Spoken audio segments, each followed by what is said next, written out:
Good afternoon. My name is Amanda Punzalon, And I'm Layla Michael. and today we will be presenting on the Healthy Mommy, Happy Baby curriculum, a preterm labor prevention program for pregnant African American women. Background and significance.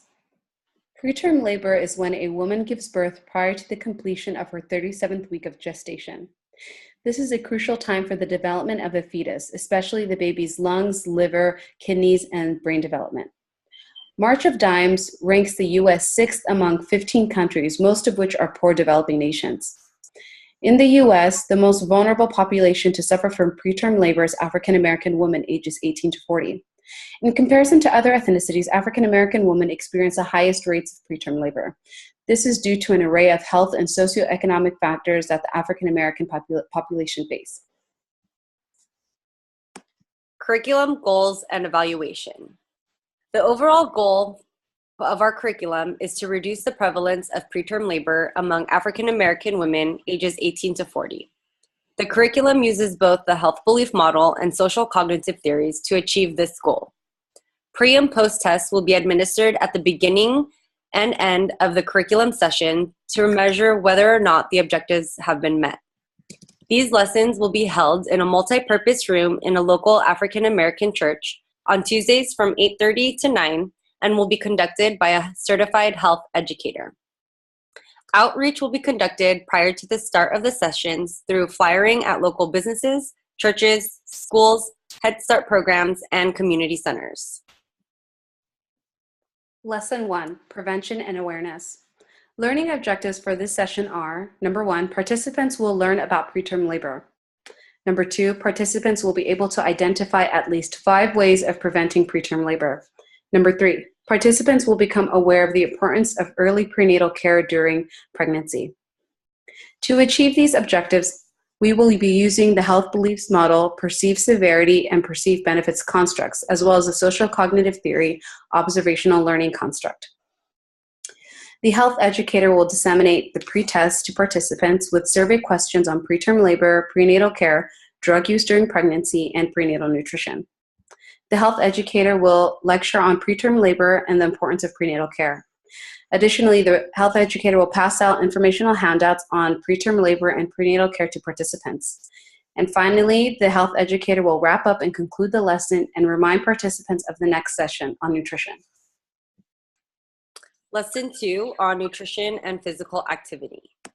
The first objective is for participants to list all 5 food groups and their respective serving sizes.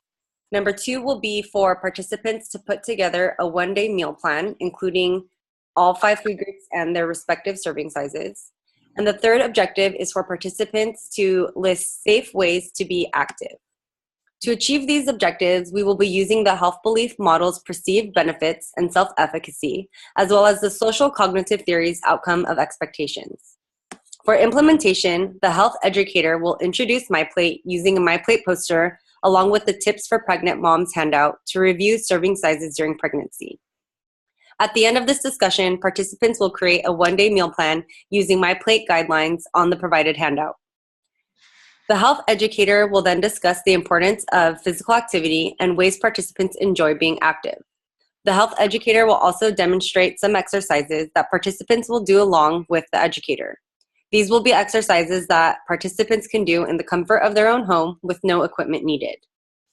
The health educator will leave room for any last questions to wrap the class up and remind participants of the next meeting day and time for risky behaviors. Lesson 3, Risky Behaviors. The learning objectives for this session are as follows. Number 1, participants will understand the impact of tobacco, drugs, and alcohol have on a growing fetus. Number 2, participants will understand the disorders associated with fetal alcohol syndrome and be able to identify at least 2 resources to obtain further information on FASDSs.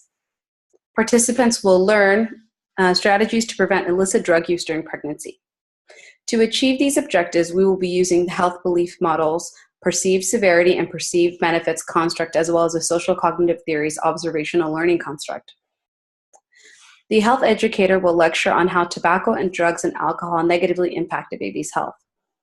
2 videos will be shown to participants to show the effects of drug use on an unborn child. Participants will partake in the commitment activity, which is a letter written to their unborn child promising not to smoke, drink, or use drugs during pregnancy. And lastly, the health educator will review the entire curriculum and pass out post-test evaluations. That concludes our curriculum presentation. Thank you.